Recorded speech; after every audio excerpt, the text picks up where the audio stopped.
চলো, পাহাড়ের চূড়াটা দেখতে পেয়ে ভীষণই ভালো লাগছে।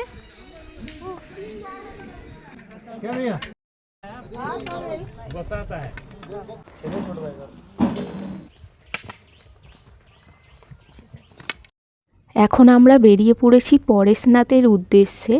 আর অন্ধকার রয়েছে তার কারণ এখনও 6টা বাজেনি, আর এই দিকটা মেঘলা আকাশ, তাই আর আমাদের গাড়ি নিয়ে যাব না, গাড়িটা হোটেলের মধ্যেই পার্কিং করা রয়েছে। তো চলো বাইরে বেরিয়ে যাই। আর এই যে এখানে কিছু কিছু দোকান খুলে গেছে। আর এখন আমরা আছি ঝাড়খণ্ডের মধুবনে, এখান থেকেই আমরা ট্রেকিং শুরু করব। আর ওই যে গেট দেখা যাচ্ছে ওটাই হচ্ছে পরেশনাথ পাহাড়ের গেট। আর আমাদের হোটেলটা হচ্ছে একদম পরেশনাথ পাহাড় থেকে 4-5 মিনিট আসতে হয়। তো অলোক চা নিয়ে নিয়েছে এখন। আর এই যে এখানে দুটো বিস্কিটের প্যাকেট, জল, কিছু শুকনো খাবার নিয়ে নিয়েছি। এই যে এই লাঠিগুলো নিয়ে নিয়েছি, ওই আঙ্কেলই লাঠিগুলো আমাদেরকে বেছে দিয়েছে, তো সলিড ছিল লাঠিগুলো। চলো, এখানে আমাদের বাইকে যাওয়ার জন্য বলছিল, তো আমরা যাইনি। আর এই যে দোকানগুলো দেখতে পাচ্ছ, এই দোকানগুলোতেই বসে কিছু খেয়ে তারপরে পাহাড়ে যেতেই পারো, বাট আমরা খাইনি। ওই যে সামনে গেট দেখাই যাচ্ছে, তো আমরা দুজনে দুটো লাঠি নিয়ে নিয়েছি। এই লাঠিগুলো কত করে নিল? 20 টাকা করে লাঠিগুলো নিয়েছে। আর যদি ফেরত দিয়ে দিই লাঠিগুলো তাহলে আবার 10 টাকা করে, হ্যাঁ, ঘুরে এসে আবার রিটার্ন করে দিলে তাহলে 10 টাকা করে আবার ফেরত পেয়ে যাব। তো ওই দোকান থেকেই আমরা জল, বিস্কুট সব নিয়ে নিয়েছি। চলো, এই যে এখানে পুরো দেওয়াই রয়েছে।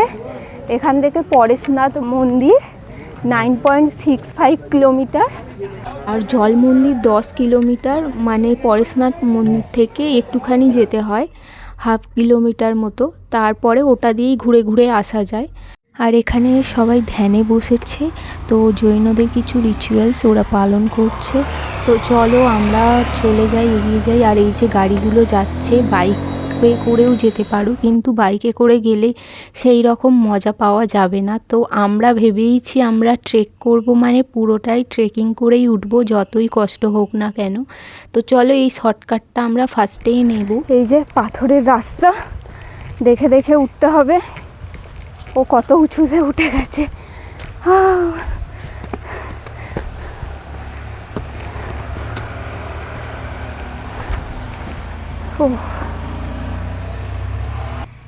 তো এখানে আসার পথে দেখলাম রাস্তার প্রত্যেকটা জায়গায় জায়গায় ডাস্টবিন দেওয়া আছে। আর এই যে এই ঘরের মতোটা হচ্ছে ডাস্টবিন, কিন্তু তাও ডাস্টবিন থাকা সত্ত্বেও ডাস্টবিনের পাশে জলের বোতল, চিপসের প্যাকেট ফেলে রেখেছে। তো যাই হোক, ওই দিকের রাস্তাটা বন্ধ আছে, আর আমরা যাব সোজা ডান দিকের রাস্তা ধরে। আর এই যে বোতল টোতল ফেলে রেখেছে দেখো ডাস্টবিনের পাশে। পায়ে হেঁটে আসছি, অনেকক্ষণ একটু রেস্ট নিয়ে নিয়েছি, আবার যাচ্ছি।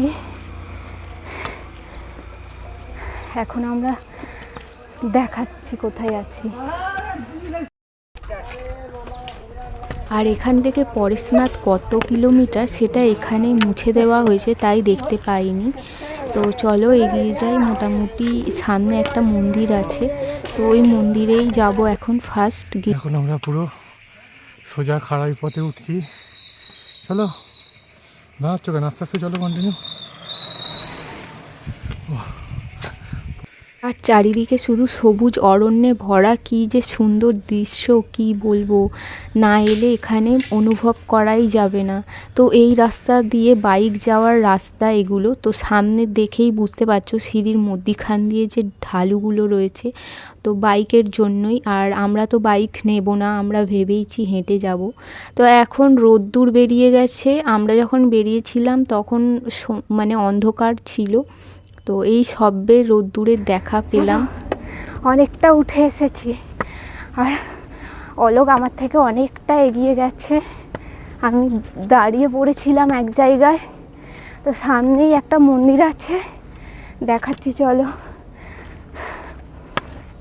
পাহাড়ে ওঠার পরে প্রথমেই একটা মন্দির দেখতে পেলাম, কলিকুণ্ড ধাম এই মন্দিরটির নাম। এই মন্দির থেকে পরেশনাথের দূরত্ব হচ্ছে 8.16 কিলোমিটার। আর এখানের প্রত্যেকটা মন্দিরই হোয়াইট কালার, মানে ভিতরটা পুরো সাদা ধপধপ করছে। আর মন্দিরের গেটটা দেখো, চারিপাশে দেবদেবীদের মূর্তি বানানো, তাও আবার পাথর কেটে। আর এখানে প্রত্যেকটা মন্দিরই পাথরের। এখানে একসঙ্গে অনেক কটা মন্দির রয়েছে। আর আমরা এখানে এসে বেশ খানিকক্ষণ রেস্ট নিয়েছি। আর এইবার যাব আবার হাঁটার উদ্দেশ্যে। এই যে এতক্ষণ আসার পরে একটা ছোট্ট গ্রাম দেখতে পেলাম। এখানে কটা মাত্র বাড়ি আছে, তো অনেকটাই প্রায় চলে এসেছি। এখানে তো কোনো নেই, দেখা যাচ্ছে না, বোর্ড নেই যে কত কিলোমিটার এলাম। তাও মোটামুটি অনেক চলে এসেছি। ও সামনেই আছে একটা।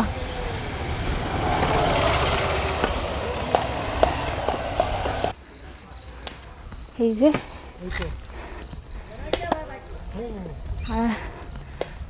এখনো 7.65 কিলোমিটার পরেশনাথ মন্দির। এই সামনেই একটা দোকান আছে। আর এখানে কিছুটা হাঁটার পরপরই এইরকম একটা করে বসার জায়গা রয়েছে। এখন এই যে এই রাস্তাটা এখন সোজা আছে। এই রাস্তাটা যেতে কোনো কষ্ট হচ্ছে না। যেগুলো অনেকটা উঁচু ওগুলো দিয়ে যেতেই একটু কষ্ট হচ্ছে। এইবারে নিচের দিকে নামতে হবে। তো চলো, সামনে আবার ঢালু আছে। তো এই রাস্তাটা 4-5 ফুট চওড়া, তারই মধ্যে আমরা হেঁটে চলেছি। আবার হেঁটে লোকজন আসছে, তার মধ্যে বাইকও আসছে যাচ্ছে, তাই একটু সাবধানেই যেতে হবে। আর এই যে প্রকৃতি যেন আমাদের জন্যই এই দোলনাগুলো বানিয়ে রেখেছে, তাই আবারও এখানে একটু বসে রেস্ট নিয়ে নিলাম।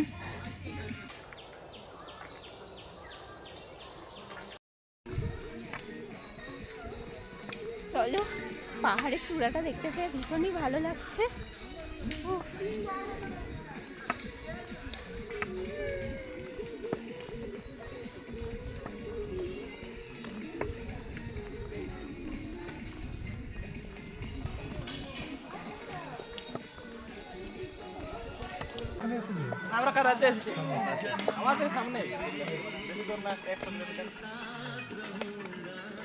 আর এই যে এই ভাইগুলোর খুব ভালো, ওরা 5-6 জন মিলে এসেছে, একটা পোর্টেবল বক্স নিয়েছে এনার্জি পাওয়ার জন্য, গান শুনতে শুনতে বেশ যাচ্ছে।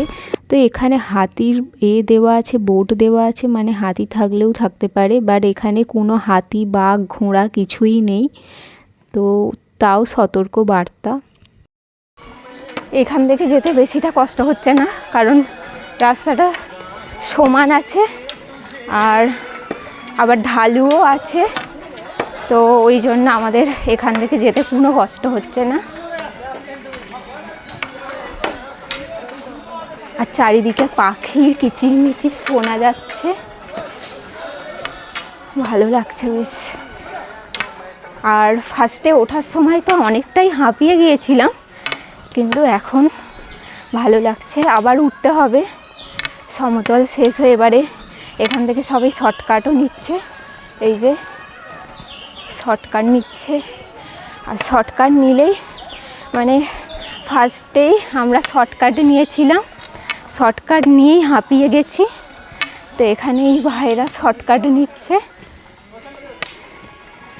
ওই যে এখানে শর্টকাট নিচ্ছে।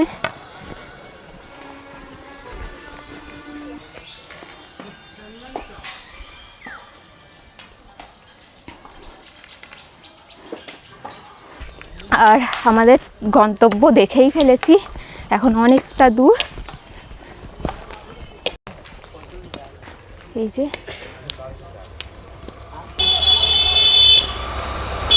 আর এখানে এলে একটু সাবধানে যেতে হবে, কারণ বাইকগুলো খুব জোরে যাচ্ছে, আওয়াজ শুনেই বুঝতে পারছো, মানে ভীষণ জোরে যাচ্ছে, সাইড দিয়ে দিতে হবে। কিছু চকলেট নিয়ে এসেছিলাম সাথে করে, তো চকলেটটা খেয়ে নেব। এখানে খাবার দাবার খেলে একটু সাবধানে, হ্যাঁ, চারিদিকটা খেয়াল করে খেতে হবে, কারণ ওই যে একটা বাঁদর এসে গিয়েছিল। আমি যাই হোক আবার চকলেটটা লুকিয়ে নিয়েছি, নাহলে কাছে চলে আসতো।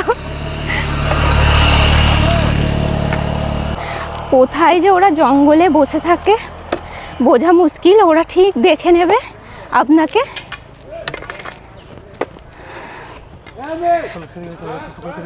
এখানে বাঘ থাকলেও থাকতে পারে, তো সেই জন্যই সতর্ক বার্তা এটা, সাবধান, জঙ্গলে টঙ্গলে না যাওয়াই ভালো, সোজা রাস্তা দিয়ে সোজা চলে যাবেন।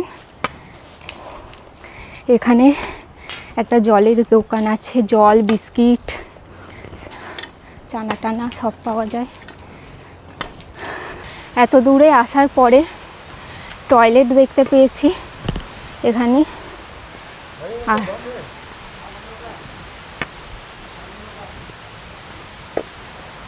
আর সামনেই ঝর্ণার আওয়াজ শোনা যাচ্ছে।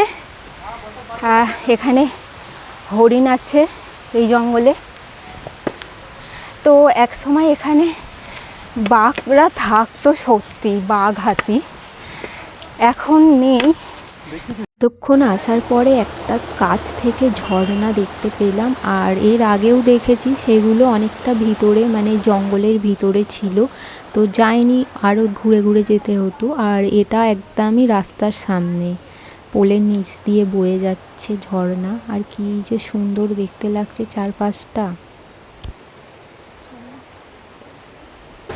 ভাইয়া ये टॉयलेट है? Okay okay. पैसा लगता है क्या? पैसा कुछ नहीं। ও আচ্ছা, তো এখানে কোনো টাকা লাগে না, বাথরুম আছে, অসুবিধা নেই।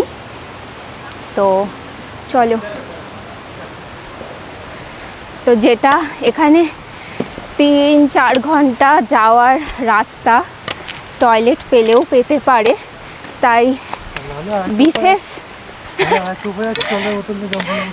না হলে আরেকটা উপায় আছে, সেটাও বলে দেব। এই যে প্রচণ্ড হাঁপিয়ে গেছি, এখানে এসে একটুখানি রেস্ট নিয়ে নিচ্ছি। আর ওখানে অলোক চা খাবে বলে বসেছে ভিতরে। তো এই জায়গাটা প্রচণ্ড খাড়া, উঠতে গিয়ে প্রচুর কষ্ট হচ্ছে। এখানটা এসে মানে ঘাম বেরিয়ে গেছে। অনেকটা কাছে এসে গেছি, পাহাড় একদম আমার মাথার উপরে দেখা যাচ্ছে ওই দূরে। कितना टाइम तो फिर भी तो आपको 3 घंटा तो कम से कम और ज़्यादा से ज़्यादा 4।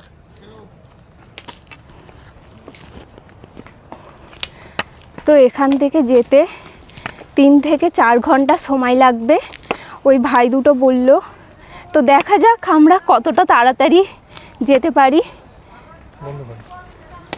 আর এখান থেকেই শুরু হয়ে গেছে সিঁড়ির রাস্তা। আগেও ছিল অল্প, কিন্তু এখন বেশি বেশি মানে সিঁড়িগুলো পার করে যেতে হচ্ছে। আর এই বাইকগুলো ওপর থেকে নামছে যা করে, দেখেই ভয় লেগে যাবে, তাই আমরা আর বাইকও নেব না। তো এখন আমরা এই দোকানটায় চলে এসেছি কিছু খাওয়ার জন্য। আর আমি এই শশাটা নিয়ে নিয়েছি, একটা শশা 30 টাকা দাম নিয়েছে। এই মুহূর্তে আমার কাছে এটাই অমৃত লাগছে, পাহাড়ে ওঠার পরে যাই খাচ্ছি সেটাই অমৃত মনে হচ্ছে। দেখো বাইকটা কিভাবে উঠছে, একবার খালি দেখো। তো ওই ছোট জলের বোতলটা 20 টাকা, আর বড় জলের বোতল 40 টাকা দাম। এখানে সব জিনিসেরই একটু দাম বেশি বেশি, যেহেতু অনেকটা ওপরে, তাই। চলো খাওয়া দাওয়া করে আবার আমরা বেরিয়ে পড়েছি। আর এখানে ডলি করে গেলে বেশি ভালো হয়, কারণ বাইকে করে গেলে একবারেই চলে যাওয়া যায়, মানে আধ ঘন্টায়। আর ডলি করে গেলে পাহাড়ের এই প্রাকৃতিক সৌন্দর্য দেখতে দেখতে আর সেভাবে পৌঁছে যাওয়া যায়। তো ওনারা কি কষ্ট করে জীবনযাপন করে দেখুন একবার, মানে ভীষণই কষ্টকর। কেমন লাগছে বলো? কষ্ট হচ্ছে, ভালো লাগছে। বলো তোমাদের এইখান থেকে এসে কেমন লাগছে? আমাদের অ্যাডভেঞ্চারটা খুবই ভালো লাগছে। আমরা অনেক দূর থেকে এসেছি। কোথা থেকে? পুরুলিয়া? হ্যাঁ। ও, কখন এসছো? আমরা এসছি কাল রাত্রে 12টা 1টাকে হোটেল চেক ইন করেছি। হ্যাঁ। তারপর ভোরে 6টার সময় বেরিয়ে গেছি। ও, 6টা থেকে এখনো পর্যন্ত ট্র্যাক করছি, 10টা বাজছে, 4 ঘন্টা অবধি ট্র্যাক করলাম। এবার আরো কন্টিনিউ আমাদেরও অবস্থা খারাপ। অবস্থা খারাপ হচ্ছে, কিন্তু এই যে ভিউ দেখে দেখে আসছি একটু মনটা শান্তি পাচ্ছে, আর কিছু না। হ্যাঁ, পরে কি বাইক নেবে আর যাবার বাইক সময়? নেবো না, বাইক যতই কষ্ট হোক বাইক নেবো না, কারণ একজন স্টুডেন্ট 800 টাকা বা 1000 টাকার মনোটা বুঝতে পারছি। অ্যাডভেঞ্চার লাইফটা আমাদের এনজয় করার ছিল। বাইক নিয়ে তো নিজের বাইক ছিল, সবাই আসতে পারতাম বা কিছু। আমরাও বাইক নিয়ে এসেছি, কিন্তু আমরা বাইক রেখে হ্যাঁ, দিয়েছি। এটাই ঠিক, কারণ কি বাইক নিয়ে অ্যাডভেঞ্চার করাটা ঠিক না। কষ্টের মধ্যেও আনন্দটা উপভোগ করতে না, হবে, অ্যাডভেঞ্চার হ্যাঁ। উপভোগ করতে হবে। শুধু এত দূর থেকে পাহাড়ে এসেছি। এসছি, বাইরে নিয়ে কেন হেঁটে উঠবো। হ্যাঁ, ওটাই বেস্ট। যারা একদমই চলতে পারে না হ্যাঁ, তাদের জন্য তাদের ঠিক আছে। তারপর টাকা যাদের আছে একটু বেশি, তাদের ঠিক আছে। আমাদের অ্যাডভেঞ্চার লাইফটা ঠিক আছে। তোমরা আজকে কটায় বেরিয়েছো? আজকে হ্যাঁ, ট্রেকিং করতে কি? ট্রেকিং করতে 6টার সময় বেরিয়েছি। 6টার সময়। কারণ আমরাও আরো- 6টায় বেরোলাম। আরো একসাথে তো বেরোলাম আমরা। হ্যাঁ। আপনারা কোন মুসে ছিলেন? জয়নাতে। হ্যাঁ হ্যাঁ হ্যাঁ হ্যাঁ। জৈন ভবনে। হ্যাঁ, তার আগের ভবনটা আমরা আচ্ছা আচ্ছা, একই ভবন। হ্যাঁ, একই ভবনে ছিল। মানে ভোরেই বেরোনো ছিল, কিন্তু রাত্রে আমাদের একটা সময় ঢুকতে চেক ইন করেছি, উঠতে পারলাম না কেউ সকাল ভোরে, নাহলে ভোরে উঠা থেকে বাইকে এসেছি। হ্যাঁ হ্যাঁ, আমরা বাইকে এসেছি। আরো এনজয়মেন্ট আছে এটাতে বাইকে। ওই ভাইগুলোর সঙ্গে যেমন গল্প করলাম কতক্ষণ, সেই রকমই আমরা অনেক জায়গায় বসেছি, খেয়েছি, তারপরে দাঁড়িয়েছি, গল্প করেছি। তারই মধ্যে আমরা অনেক দূর চলে এসেছি 10টার মধ্যে, 6টায় বেরিয়েও। আর ওই যে ওটা হচ্ছে সিআরপিএফ ক্যাম্প, ওখান থেকেই মানে ফ্রিতে জল দিচ্ছে। আমরা তো একবার জল পুরো খেয়ে নিয়েছি, নিয়ে আবার ভরে নিয়ে এলাম। জলটা পুরো একদম মনে হচ্ছে ফ্রিজ থেকে বের করা, খুবই ঠান্ডা, মনটা শান্তি হয়ে গেল পুরো। ওই যে দেখা যাচ্ছে মন্দির, আর একটুখানি, বেশিক্ষণ বাকি নেই, 20 মিনিটের মধ্যে, 20 মিনিট থেকে 1 ঘন্টার মধ্যেই আমরা পৌঁছে যাব। আর এই যে এখান থেকে পাহাড়টা দেখতে জাস্ট অসাধারণ লাগছে। তো এই বাইকে করে যারা আসবে, এইখান পর্যন্তই বাইক আসে, তারপরে কিন্তু হেঁটেই যেতে হবে। আর ওই যে ডুলি করে এলে পুরো মন্দির পর্যন্তই ডুলিরা নিয়ে যায়। আর এই যে বাইকগুলো সব দাঁড়িয়ে আছে, এই এত পর্যন্তই আসে, এর ওপরে আর বাইক ওঠানো সম্ভবই নয়। তো চলো, আমরা তো এসে গেছি, আর বেশি তো বাকিই নেই, একদম দেখতেই পাওয়া যাচ্ছে মন্দিরটা, প্রায় এখন আমরা দেখতেই যাচ্ছি। আর বাইকে করে এলে একদম নিচে থেকে, মানে পাহাড়ের শুরু থেকেই বাইকে করে এই পর্যন্ত এলে 1000 টাকা করে নিচ্ছে, কেউ আবার 800 টাকাও নিচ্ছে। মানে ওদের সঙ্গে কথা বলে নিতে হবে, যার থেকে যেরকম পাচ্ছে ওরা নিচ্ছে।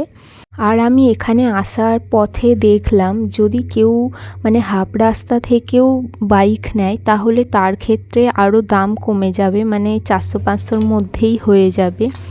আর আমরা তো পুরো রাস্তাটাই হেঁটে এলাম, সেটা তো তোমরা দেখতেই পেলে। তো সত্যি বলছি, আমাদের প্রথমের দিকে আমরা মানে হাঁপিয়ে যাচ্ছিলাম, যেহেতু আমাদের এখন এমন অভ্যাস হয়েছে, মানে কোথাও একটু গেলে, বাজারে গেলে, দোকানে গেলে, সবই আমরা বাইকে করে যাই, গাড়ি করে যাই। তো সেক্ষেত্রে আমাদের হাঁটার অভ্যাস নেই, সেই জন্য আমাদের প্রথমের দিকে আমরা হাঁপিয়ে যাচ্ছিলাম। বাট এখন সত্যি বলছি, ভীষণ ভালো লাগছে, মানে কোথায় কষ্ট দূর হয়ে গেছে বোঝাই যাচ্ছে না। এখনও মন্দিরে পৌঁছইনি, তাও এখানের পরিবেশটা এত সুন্দর, মানে হাঁপানো, কষ্ট সব এক মুহূর্তে শেষ। আর এই যে এখানেই একদম শেষ, এখানে ডুলিগুলো সব নিয়ে আসছে, মানে একটুও হাঁটতে হবে না মোটামুটি এখান থেকেই, মানে আর কটা মাত্র সিঁড়ি, ওই কটা সিঁড়ি জাস্ট উঠতে হবে। তো জুতোগুলো এখানে খুলে রেখে তারপরে উঠতে হবে।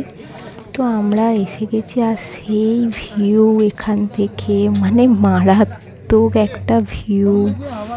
এখন 12টা বাজে, আর আমরা চলে এসেছি একদম মন্দিরে। চলো মন্দিরে গিয়ে দেখাচ্ছি। এই সেই পরেশনাথ, এটা হচ্ছে জৈনদের তীর্থস্থান আর এখানে রয়েছে পরেশনাথের চরণ পাদুকা। আর এই পাহাড়ে 24 জন তীর্থঙ্করের মধ্যে 20 জনই এই পাহাড় থেকে মোক্ষ লাভ করেছিলেন। এই পাহাড়টি পরেশনাথের নামেই নামকরণ হয়েছে, পরেশনাথ হিল।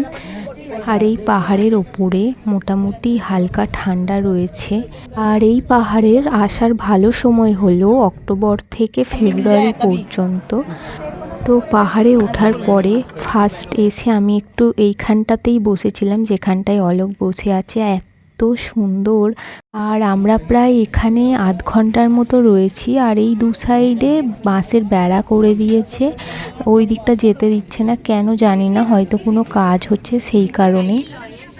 তো চলো মন্দিরের ভিতরে এখন আমি যাব পুজো দেওয়ার জন্য।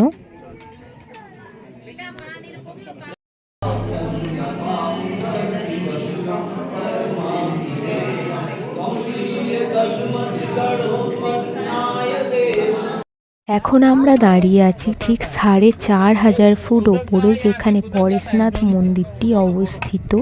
আর এই পরেশনাথ টেম্পল থেকে জল মন্দির হচ্ছে 1/2 কিলোমিটার। তো আমরা আজ জল মন্দির যাব না, আমরা যেই রাস্তা দিয়ে এসেছি ওটা দিয়েই ফিরে যাব। তো চলো আজকের মতো এখানেই ব্লগটি শেষ করলাম, সবাইকে টাটা।